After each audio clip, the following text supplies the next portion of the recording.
Today, we celebrate the Feast of the Epiphany. In our 21st century Roman Catholic tradition, the new liturgical year begins with Advent. But did you know that the celebration of the Epiphany is older even than the celebration of Christmas?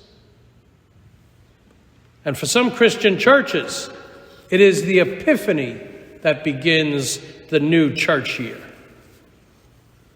And along with the Nativity and tomorrow's feast of the baptism of the Lord, Epiphany joins the Christmas season as a feast of God's appearance on earth. God provides the light for the people in the dark, and they glow when they receive it. Today, the Magi, usually associated with wisdom, follow the light. They do homage and are illuminated by what they see. Their lives are altered, or as Matthew tells us, they departed by another way. We should never follow the same old ways once we have seen ourselves and the world by God's light. That Isaiah reading also sounds as if people just emerged from the darkness. A light's been switched on for them. It's wake-up time for those who have lived in the gloom of the shadow of death. A call goes out to those laid low. Rise up in splendor, O Jerusalem. What's the reason for this call? Where did the light in the dark come from? Because that darkness is profound. It's like the dark that covered everything before the creation. It is only God who can create a light that can enter such darkness. And God will never let the darkness reign supreme. For in this Christmas season, God has come upon us to pierce the darkness of our sin with a light that will direct the steps of our long journey together. But with that gift from God comes responsibility for all of us. A light shines on us, and then we glow.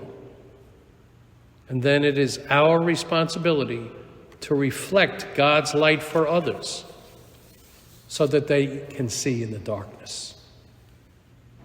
Someone has turned on a light, and those who dwelled in the darkness now see an open door, and they approach, and they enter, and they're welcomed by others upon whom that light is already shone. That, my friends, was the experience of the Magi. Those outsiders saw a light that led them to a door. And they entered that house and they saw the child with his mother Mary. And then they prostrated themselves and did him homage. This year is brand new, and there is still so much darkness on the horizon. We look at the days and the months in front of us and we wonder how those suffering from economic collapse because of COVID will fare. When will the wars and strife in Ukraine, and Ethiopia, and Haiti, and so many other places come to an end? When will peace rule people's hearts? Isaiah and the Magi remind us that God will not abandon us. He will shine light on our dark winter days. We Catholics in Greene County and Ravenna, we are about to embark on a brand new way of embracing our faith. Will all things get better immediately? Nah, absolutely not. But the Magi represent those of us following the God-provided light. It shines on insiders and outsiders alike, a path has been illuminated. A path has been shown to us, and we have to continue by the light that we've seen. So we pray at this Eucharist for clear minds, for courageous hearts, for the perseverance to stay on the path that Jesus has shown us. If his is the path we follow, then we too will shine in the darkness and be guides to others, to help them find their way to home, to a land and people of light bearers.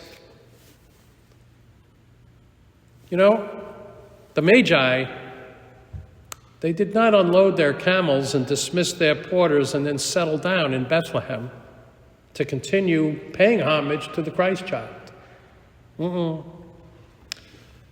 Matthew makes it sound as if they did homage to the child and then they quickly got up off their knees and moved on.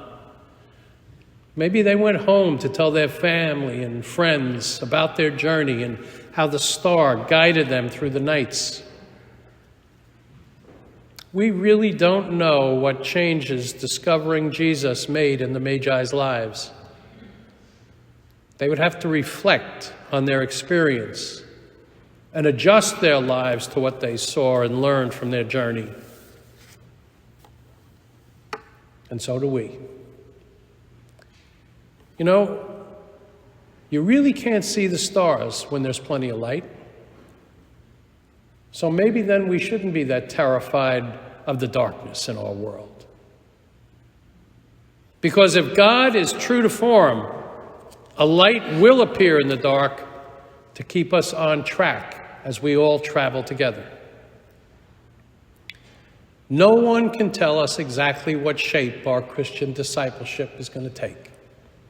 St. Paul frequently reminds us that we were in darkness until God shone that light of Jesus into our hearts.